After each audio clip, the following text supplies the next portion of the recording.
লিঙ্গ নির্ধারণ বা সেক্স ডিটারমিনেশনস অফ ম্যানের ক্ষেত্রে কোনো মহিলা কোনো বাচ্চা জন্মগ্রহণ করালে সেটি পুরুষ হবে নাকি মেয়ে হবে সেটি প্রধানত নির্ভর করে ক্রোমোজোম সংখ্যার উপর।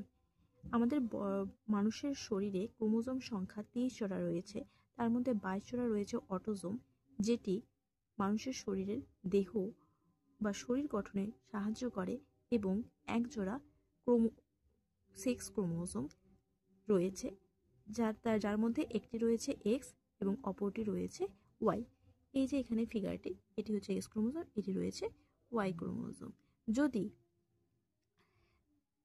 মেল থেকে এক্স ক্রোমোজোম এবং ফিমেল থেকেও এক্স ক্রোমোজোম আসে, তাহলে সেক্ষেত্রে এক্স এক্স হয়ে যায়, অর্থাৎ দুটি সেম ক্রোমোজোম হয়ে যায় এক্স ক্রোমোজোম, সেক্ষেত্রে হবে সেটি মহিলা বা মেয়ে।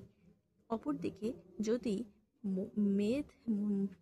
মায়ের বডি থেকে এক্স ক্রোমোজোম আসে এবং বাবার বডি থেকে ওয়াই ক্রোমোজোম আসে, দুটি ভিন্ন ক্রোমোজোম একসাথে মিলিত হয়ে তৈরি করবে এক্স ওয়াই ক্রোমোজোম, এবং এখান থেকে তৈরি হবে পুরুষ।